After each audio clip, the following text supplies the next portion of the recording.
모습은 드러내지 않고 소리만 남기고 어둠 속에 부리를 놀리며 틈새를 파고드는구나. 세상에 앵앵거리며 아첨하는 무리들, 권세가들의 빌붙는 무리들 역시 같은 심보일까. 정조가 이 시를 썼던 때는 중학교 3학년 때입니다.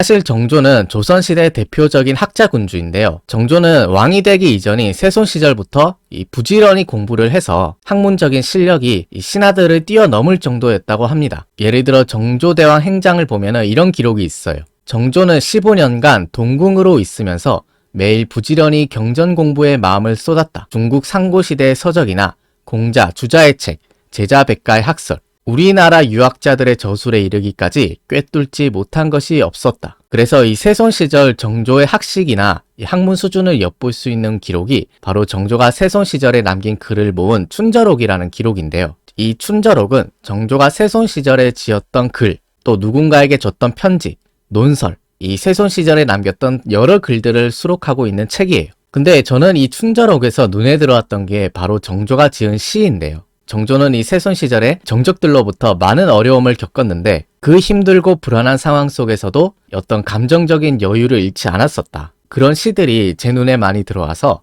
오늘은 1부와 2부에 걸쳐서 이 정조가 이 시절에 썼던 시들을 한번 살펴보도록 하겠습니다. 그 춘저록에는 정조가 쓴 시들이 많이 수록되어 있는데 그 중에서 달을 소재로 한 시들이 많이 있어요. 그 중에서 이제 달이라고 하는 제목의 시가 있는데 이 시를 한번 읽어보겠습니다. 바다에 솟아난 보름달, 옥을 깎아 만든 바퀴 같구나. 구르고 굴러 황도에 이르면 하늘 아래 사람들이 우러러 본다네. 정조가 14살에 썼던 달이라고 하는 시입니다. 황도는 태양이 움직이는 궤도인데요. 그가 정조는 그 달이 뜨는 거를 그 옥으로 만든 바퀴가 구르고 굴러서 황도에 이르게 되는 것이다. 뭐 이렇게 아마 생각을 했던 것 같습니다. 그리고 달에 대해서 남긴 또 다른 시가 있는데요. 그 영월이라고 해서 달을 읊다라고 하는 제목의 시입니다. 강물은 비로소 맑은 밤 기운을 머금고 높이 뜬 보름달은 휘영청 밝은데 저 달빛을 모두 우리 교화로 돌릴 수 있다면 동방의 교화가 온 세상에 미침을 알겠네. 이 시는 정조가 15살에 썼던 시예요.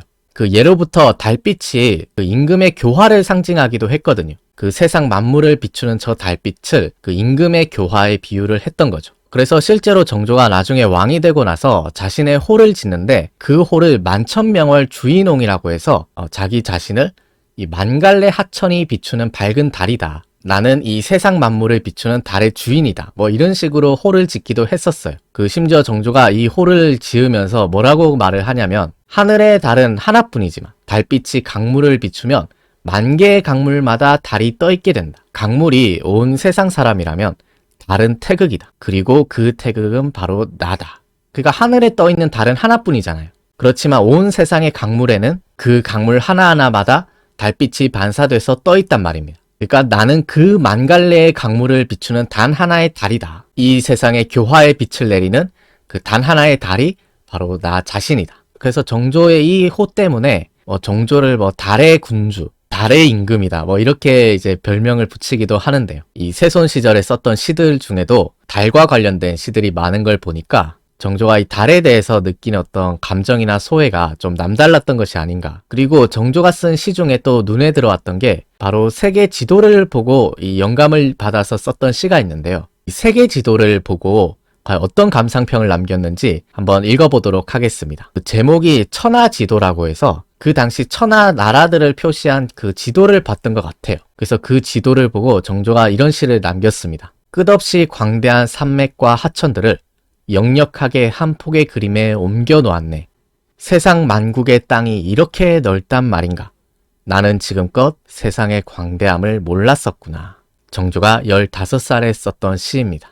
요즘도 그 아이들 키우는 부모님들이 그 아이 방에 세계 지도도 붙여놓고 지구본도 갖다 놓고 하잖아요. 그러니까 그 아이들의 세계관, 시야를 좀 넓혀주려고 하는 건데 정조도 그 세계 지도를 보고 나니까 이 세상이라는 게 이렇게 넓구나. 나는 여태껏 세상이 이렇게 넓은 줄 몰랐구나. 이 조선이라고 하는 작은 우물에 내가 갇혀 있었구나. 이런 느낌을 이제 받았던 거죠. 그 실제로 나중에 정조가 왕이 되고 나서 이 조선이란 나라가 갖고 있는 폐쇄성, 이런 것에 대해서 좀 답답함을 느끼기도 합니다. 그 예를 들어 정조가 쓴 도리총고의 서문을 보면은 정조가 이런 말을 했었어요. 우리나라는 바닷길로 중국도 가고 일본도 갈 수 있다. 그러나 위로는 조정에서 아래로는 백성에 이르기까지 바다를 가르며 날아가는 솔개의 기상이 없다. 그러니까 이 한반도가 지리적으로 보면은 그 배를 타고 중국도 갈 수 있고 일본도 갈 수 있고 국제적으로 뻗어갈 수 있는데, 당시 조선은 이 몇백 년에 걸쳐서 해금 정책이라고 해서 바닷길을 봉쇄하는 정책을 기본 기조로 했었거든요. 그래서 그에 대해서 정조가 이렇게 아쉬움을 좀 나타낸 것 같은데, 한 가지 안타까운 거는 이 정조 역시도 어떤 그 해금 정책을 완전히 벗어나지는 못해요. 그래서 좀 적극적으로 정조가 이 해금 정책을 해제했으면 어땠을까 하는 아쉬움이 개인적으로는 좀 있습니다. 그 다음으로 이 정조가 썼던 시 중에는 정조의 어떤 인간적인 면모, 좀 따뜻한 면모를 엿볼 수 있는 시들도 많은데요. 그 중에 하나가 이 정조가 이 외삼촌이 홍낙신에게 보냈던 시예요. 이때가 굉장히 무더운 여름날이었는데 정조가 근무하고 있는 외삼촌이 걱정이 돼서 외삼촌에게 수박을 한 통을 보냅니다. 당시 정조가 이렇게 기록하고 있어요. 외삼촌이 춘방에 근무하고 있는데 마침 삼복더위를 만나 갈증이 날까 염려되어 수박 한 통을 보냈다. 그래서 정조가 외삼촌한테 수박을 보내주면서 뭔가 그냥 보내주는 건 좀 아쉬웠나 봐요. 그냥 주는 건 뭔가 좀 밋밋하니까 정조가 수박이랑 함께 시를 적어서 삼촌에게 보내거든요. 그래서 그때 수박과 함께 보냈던 시를 한번 읽어보겠습니다. 서쪽에서 온 동그랗고 진귀한 과일이 있는데 오칠한 쟁반에 올려보니 색깔이 참 곱구나. 붉은 과즙은 갈증을 달래줄 것이고 푸른 비단 무늬는 졸음을 물리칠 것이다. 정조가 마침 수박 남은 게 좀 있으니까 아마 외삼촌 갖다 줘라 이렇게 했던 것 같습니다. 그리고 또 정조가 썼던 시 중에 또 따뜻한 면모를 볼 수 있는 시가 그 당시 정조의 매부였던 김기성이 이 병이 나서 이제 요양을 하고 있는 중이었는데 그 요양 중인 김기성에게 보냈던 시가 있어요. 그래서 그 시를 한번 읽어보겠습니다. 몇 달 동안 질병 앓은 게 안타깝습니다. 몸조리하는 중 근래는 어떠합니까? 조금 나았을 때 소리 말고 더 조심하시고 먹고 입는 걸 제때 하고 기거를 삼가십시오. 이 시 역시 정조가 15살 때 썼던 시예요. 그러니까 정조가 매형 보고 조금 나았다고 해서 소리하지 말고 이럴 때일수록 더 조심하고 먹고 입는 거를 항상 제때 하셔야 됩니다. 몸조리 잘하십시오. 이렇게 걱정하는 마음을 시로 적어서 김기성에게 보냈던 거예요. 이렇게 정조가 자기 친척들만 챙긴 게 아니라 자기의 스승도 아주 살뜰하게 챙겼는데요. 이 당시 정조의 스승 중에 윤면헌이라는 사람이 있었어요. 특히 정조는 이 윤면헌을 참 좋아했는데요. 나중에 정조가 왕이 되고 나서 자신의 스승인 윤면헌에 대해서 이렇게 고마움을 표하기도 했습니다. 내가 학문의 재미를 느끼게 된 것은 모두 윤면헌의 힘이었다. 그러니까 정조가 이렇게까지 말할 정도로 스승이었던 윤면헌을 굉장히 좋아하고 따랐는데 안타깝게도 이 당시에 윤면헌이 세상을 떠나게 됩니다. 그래서 정조가 스승의 이 부고를 듣고 슬픈 마음을 시로 적어서 남기기도 했는데요. 정조가 이 돌아가신 스승님에 대해서 이렇게 시를 남겼습니다. 옥처럼 반듯한 모습을 수업 시간에 얼마나 오래 봐왔던가요? 그런데 오늘 돌아가셨다고 하니 꿈에도 믿어지지 않습니다. 충정을 다하여 가르쳐 주신 말씀이 얼마나 많았던가요? 이제 당신을 볼 수 없다니 저의 슬픔을 어떻게 해야 하는지요. 정조가 16살 때 썼던 시예요. 그만큼 이 윤면헌이 평소에 정조를 아주 지극정성으로 잘 가르쳤던 모양이에요. 윤면헌의 이러한 공로는 정조실록을 봐도 알 수가 있는데 실록에서 사관이 이렇게 말을 하고 있어요. 정조께서 새손으로 있을 때 윤면헌과 공부를 했는데 정성을 다해 학문을 권장하여 가르쳐준 바가 많았다. 정조께서 그를 매우 총애하여 오랫동안 스승으로 모셨다. 그러니까 이랬던 스승님이 돌아가셨으니까 정조 마음이 어땠겠어요. 돌아가신 스승님에 대한 자신의 마음을 아마 시로 적어서 이렇게 표현했던 것 같습니다. 그리고 또 정조가 이 당시에 썼던 시 중에 제가 또 재밌었던 시가 바로 모기에 대해서 쓴 시예요. 시의 제목부터 이 증문이라고 해서 모기를 미워하다라고 하는 제목의 심상치 않은 시입니다. 현대에도 여름날에 이 모기가 아주 불청객인데 정조도 이 모기에 대한 이 미움을 감출 수가 없었던 것 같아요. 정조의 시를 한번 읽어보겠습니다. 모습은 드러내지 않고 소리만 남기고 어둠 속에 부리를 놀리며 틈새를 파고드는구나.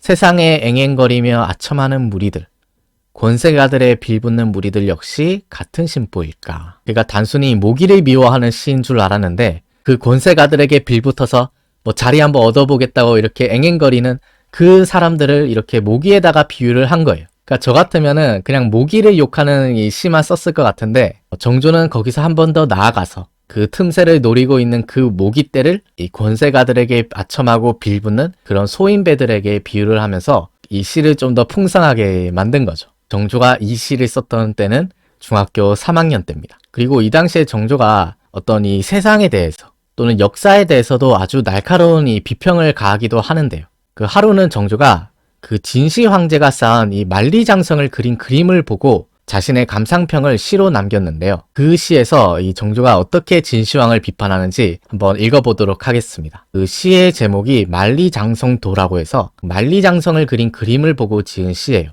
진시황이 망령도의 영원한 황제가 되고자 했는데 오직 바깥의 적들이 침략할 것만 걱정했다.